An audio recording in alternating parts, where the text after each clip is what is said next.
want to thank you so much for your patience. You know, things are crazy here. People are super popular. We've got photo ops. We've got so much stuff going on. And sometimes we're a little behind, but that doesn't matter. We're going to get going. I am so excited to be here. I am so thrilled to be hosting this particular panel. So without further ado, I would love to introduce to you guys Holly Marie Combs and Rose McGowan. We're coming. We're coming. I can hear them. We're coming. We're coming.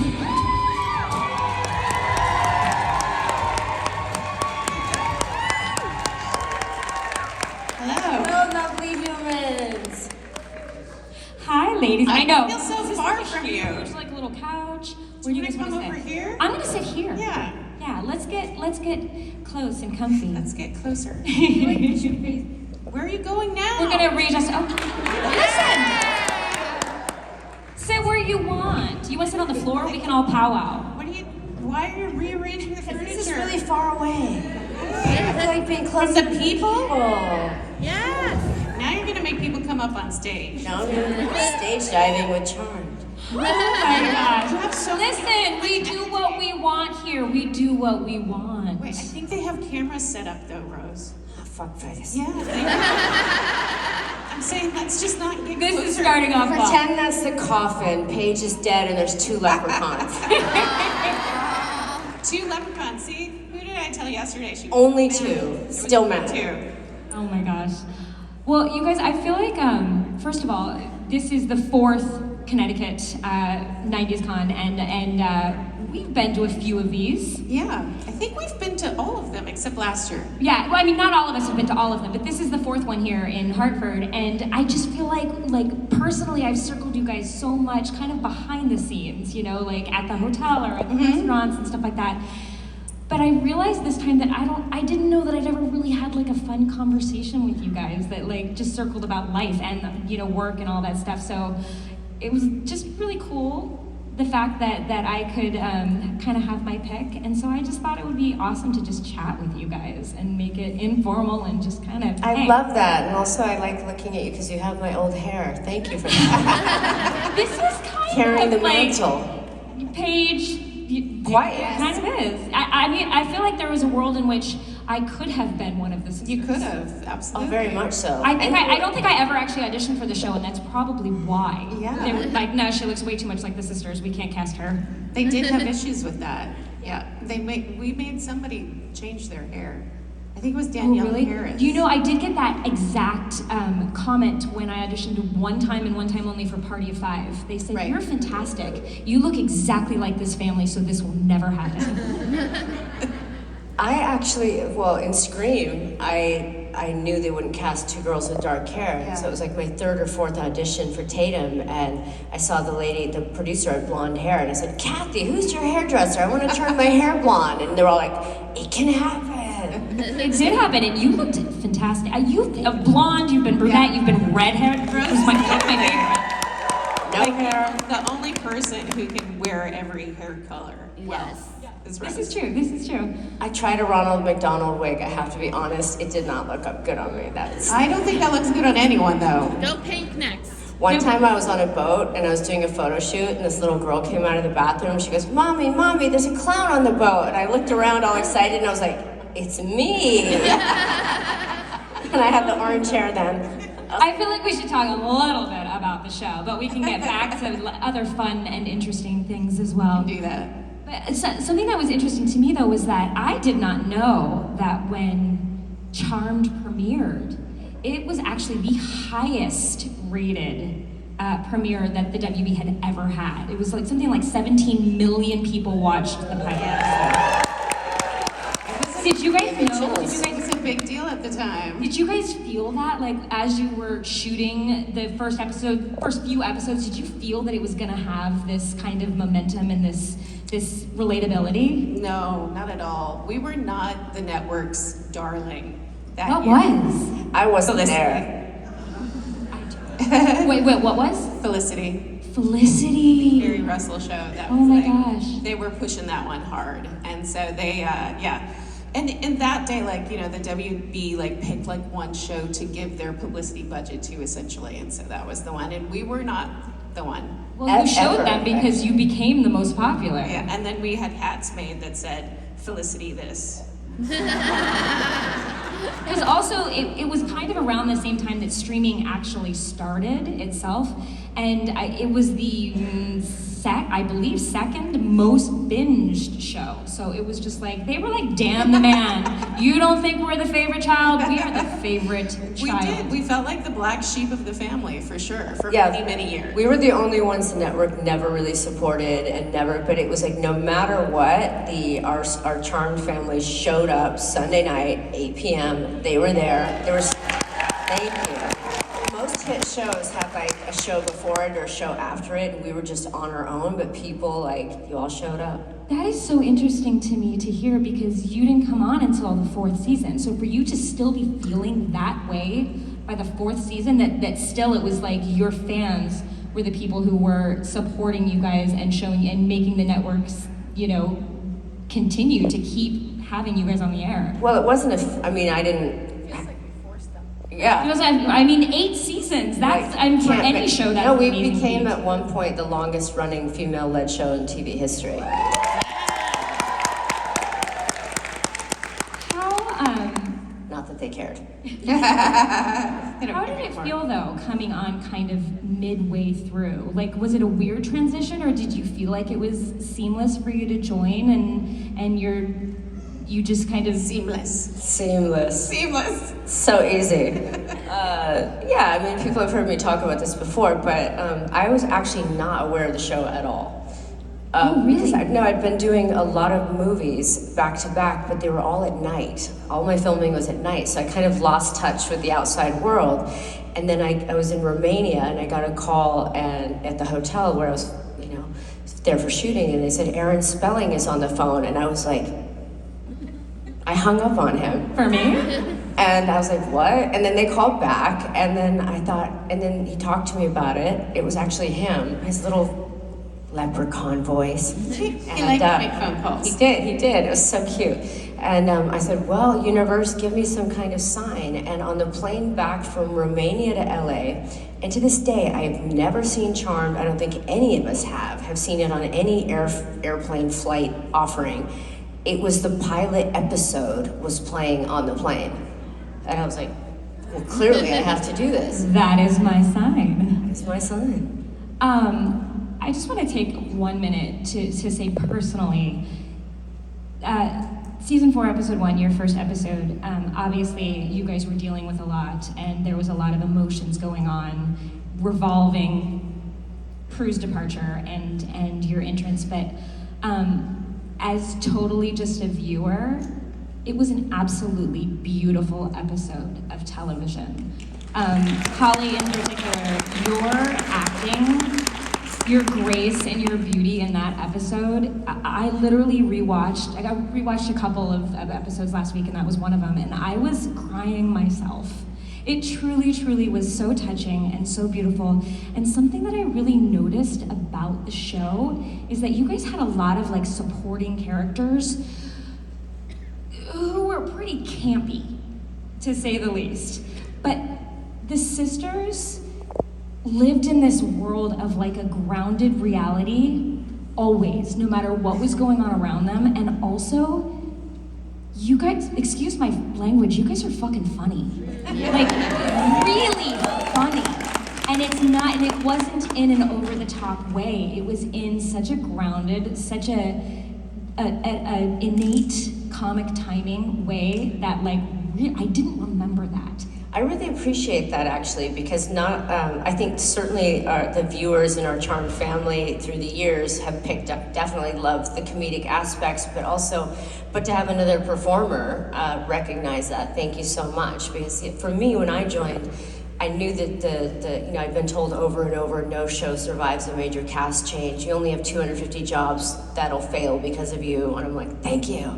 And I thought, so I gained some weight for the role. I wanted to look very soft and just audience psychology of like, I thought, well, how would I handle this as someone who was attached to these characters, and someone new comes in, and I just kind of thought, I also love, like, I Love Lucy, like a very classic show. So I wanted Paige to be really infused with kind of like baby I Love Lucy, just kind of like, and then Holly was really good with her one-liners, just kind of out of the side of her mouth, like ba-da-bum, ba-dum, ba-dum, but like quiet almost. And Paige was more just like kind of sweet and goofy and kind of grew up along with everybody else. No, Paige brought this, dare I say, a fresh energy that was youthful and beautiful and fun, and especially dealing with, again, Prue's departure, it brought like a levity and a lightness to the show again, and it felt like kind of okay to cry and laugh at the same time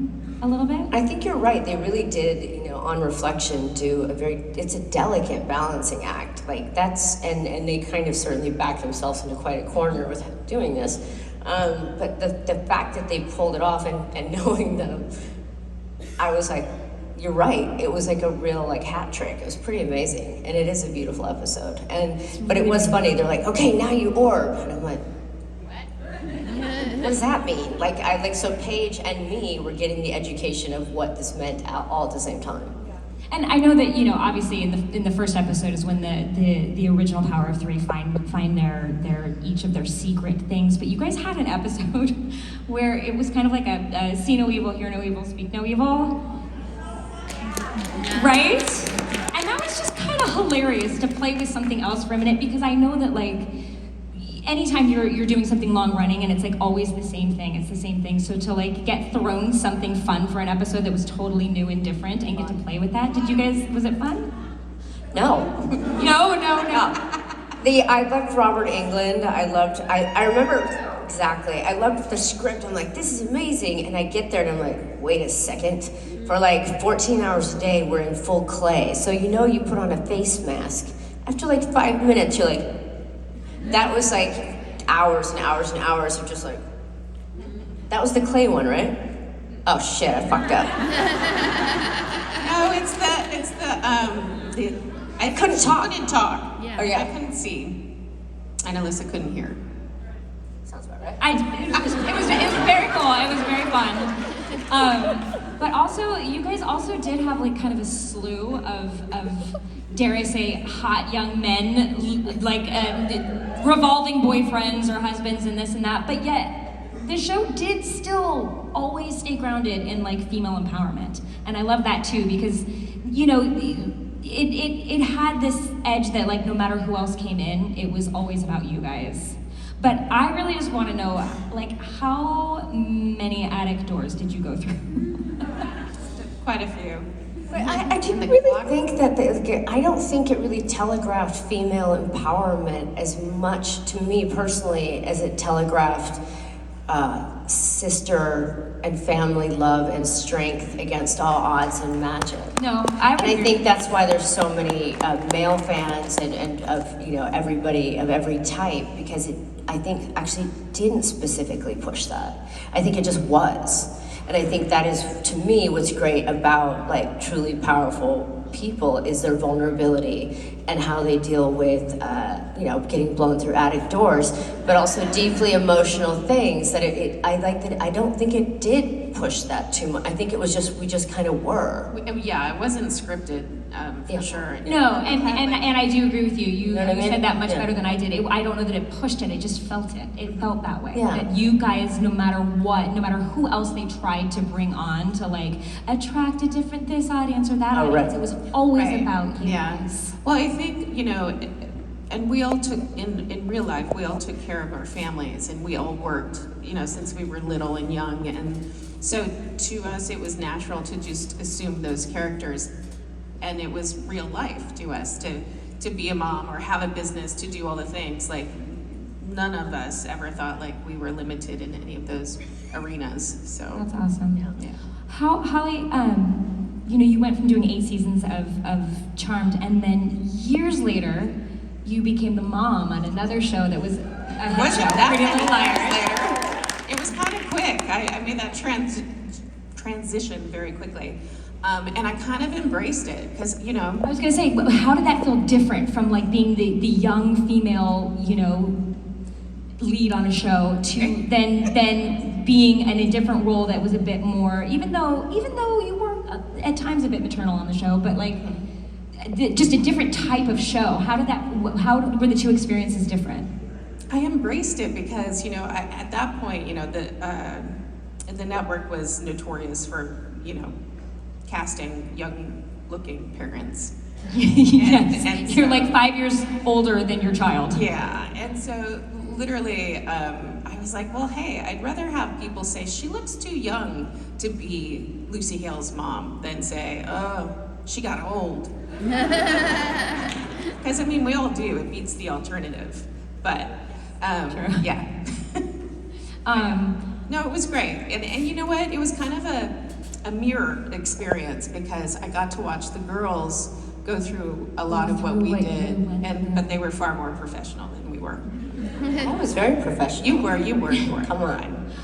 Did run into a lot of walls and trip and fall and do many things. You're the only person I know who can trip going upstairs. I fall upstairs more times than I can tell you. Did you guys? How much of your own stunts did you do on the show, or I'm sure you had a very well qualified, well trained stunt team. Oh, they were but- just always there because we had stunts every day, so they were just a part of the crew.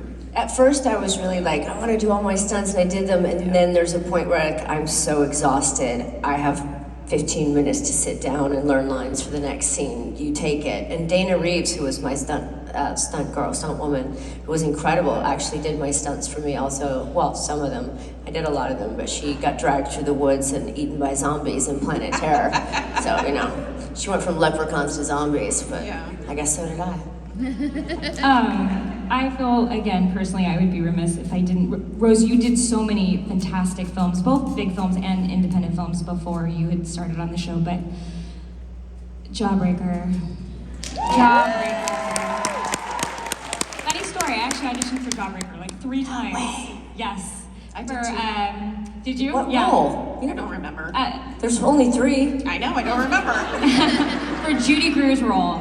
Wow. But I got to, through that process, get to know Darren Stein, who is, Amazing. to this day, I still Love him. I don't see him very often, but he's so wonderful. And then years and years and years later, I was working on a musical version of Jawbreaker, which is still around. Hopefully it will see the light of day because the music is stunning.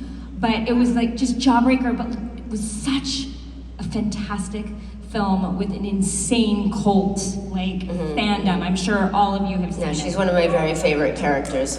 It was She was so savage, and to me, I modeled her on a 1940s movie called Leave Her to Heaven, where Gene Tierney, the lead character in that movie, pushes her stepson over a canoe and lets him drown. And then the husband is like, "Darling, why?" "Darling, we obviously needed more time together."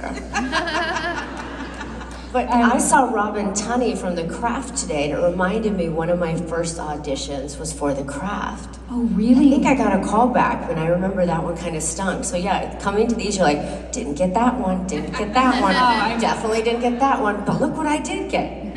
Yeah, we all have those. But I don't know. I just think Jawbreaker was such a brilliant film. But also, I'm kind of curious about, you live kind of off the grid at this point in life, and what really prompted the move, and how is your day-to-day so much different than what it used to be? Demons. I moved from the demons, yeah. City of Angels, wah Oh, wah. it's okay to say why, just to say that you're No, better quality of life. My father lived in Mexico for 35 years, and me gusta Mexico. It's te quiero mucho, mi amores. It's an incredible country. It is so wildly, geographically diverse, culturally diverse. It's very, very special. There's so much joy. My favorite word in Spanish is alegría, which means joy, and there's so much of that there.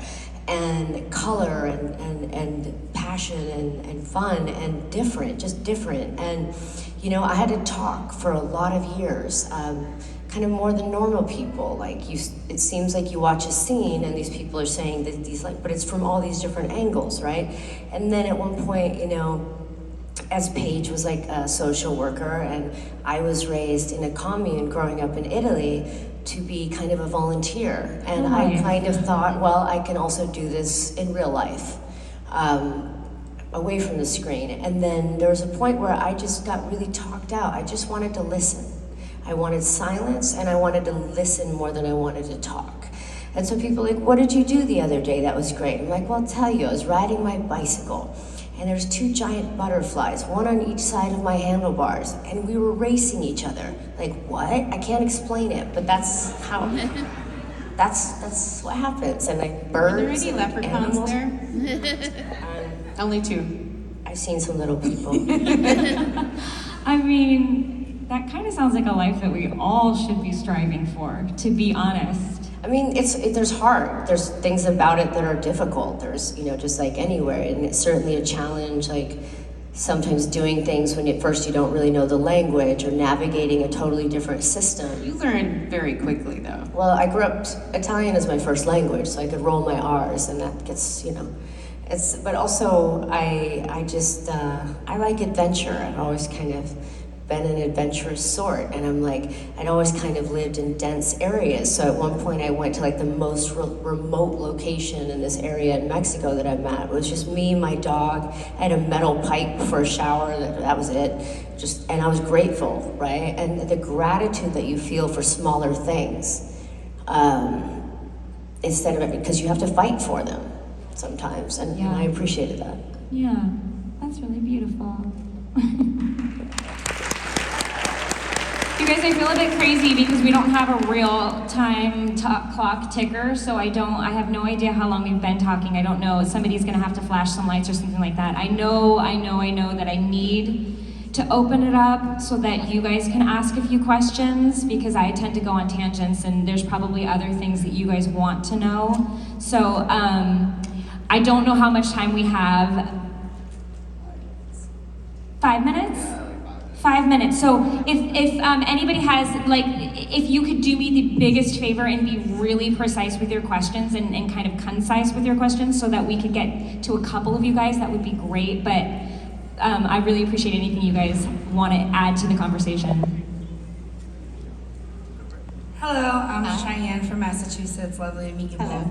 I'm going to make this quick. My question is, has there ever been something that you've gone through in the almost 20 years since Charmed has ended where you found a new connection to your former character or took the advice that they received? That's a great question. Damn good question. Thank you. Yeah. Yes. A lot of it, honestly, I felt a lot like, because Paige is definitely, she's half witch, but she's also half white lighter. And the healing component and learning how to do things in that kind of world, and helping others around me where I live with some healing things that I do privately has been really special and reminded me a lot of Paige. That's amazing. Yeah, I think for me, probably, for Piper family was first. And so I've spent the last 2 decades trying to raise some pretty good humans. She's doing a bang-up job. For real, for raising children. When I see your son, the baby, and he just comes, and I was as a kid very skittish when people would touch me, and he just comes up and he puts his head on my shoulder, and I'm like Now you're gonna make me cry. great humans. I'm my heart. If it's not evident, the sisterly bond that you guys saw on the show truly is real, because you see them together and it just fits. I love this woman. Stop. Now everybody's gonna make me cry. Thank you. Thank you. We're good. Do we have any other questions? That was a very good question. That was a great question. Hi guys, my name is Selena. I'm from Massachusetts. I have a quick question. I was just wondering if it was present time, what a day in the life would look for you guys. Oh my goodness. You guys are nailing it with the Yeah. questions. You should have had my job. Okay, in your life. With the butterflies and your cenotes and Well, it is fantasy. yeah, but also I woke up with an owl in my room and 3 raccoons, and then I thought it was only 2 raccoons, and then 1 raccoon ran across me, and I was like, fuck. So, that was a day in my life. Normally I get up and I stagger around for like 45 minutes because I can't drink coffee now, and that sucks, that's hard. I ride my bike for like 3 miles, I ring the bell and my dog runs behind me, and that's how we get her exercise. Then I climb some really big rocks, and then she kind of does parkour, and then I try to hide from extreme heat and humidity, and occasionally talk to people in the outside world, not often. And I've been doing a lot of healing. For me, it was kind of like a full-time job for the past few years, but I've turned the death Titanic around, and so I'm starting to kind of re-engage with the world, and it's so hard to explain. It's such a different reality. It is, but it must be good because you don't stay in one place very often. No, I never You have. have stayed for a while. Yeah, I leave and then I'm like, it's like a weird, I think like a healthy addiction. There are a lot of things that can kill you there naturally, because I live kind of in the jungle, like a giant boa constrictor under my balcony that got pulled out the other day. Oh, I would be out. But I also there's these things called sirikes. They're like kind of like a rat, hedgehog, possum situation. And I have a little song that I sing them in the morning, and then I feed them all my fruit scraps, and they all come running out of the jungle. So it's kind of, yeah. Different. I take the kids to school, and yeah. And I want to do that because my youngest is 15. He's just starting to drive, and these years from 15 to 18 go really, really quick, as I've discovered. And so I'm sort of soaking in every last bit of that while he's still here, because he's already decided to go to the military like his older brother did. Yeah, I know, it's killing me. No, in a good way, it's killing me. But no, You can be both proud and freaked out at the same time. Absolutely, and I am. It's both. And we have a couple restaurants, and so usually my husband is up at like 6:30 seeing who is called out during the evening. What does that mean? So like called in sick, or basically they're too hungover to come in. Yeah. And so every once in a while you'll see me pouring coffee. I told Holly about my fantasy, like one of my favorite jobs I ever had. I had like 3 jobs besides being an actress, one of which, well, my first was at a funeral home moving bodies when I was 14. Then I was a hostess in a restaurant for a week, and I loved that. I know, you're gonna come So I fill told in. Holly that I am coming to her island, and I am going to be a hostess in one of her restaurants. We're really gonna freak people out. Yeah. I'm a terrible waitress, but I'm a damn fine hostess. Yeah, Step I into my believe that. parlor. Yeah. You guys, Try the nachos. you are absolutely lovely. Thank you for letting me chit chat with you. Thank you all, and Thank so you much guys love. so much. Thank you for being part of our family and legacy and passing it on through the generations. And, one of our favorite humans is not here, but is here and very present. And I know you all feel the same way. Thank you guys so much for coming and for continuing to come back each year. We're gonna take a little picture. 90s if anybody Con is wants to awesome. sit, and you can be in the background of it. All right, if you guys want to come down the front of the stage, we'll get a little picture, one facing the audience and one with the audience behind you.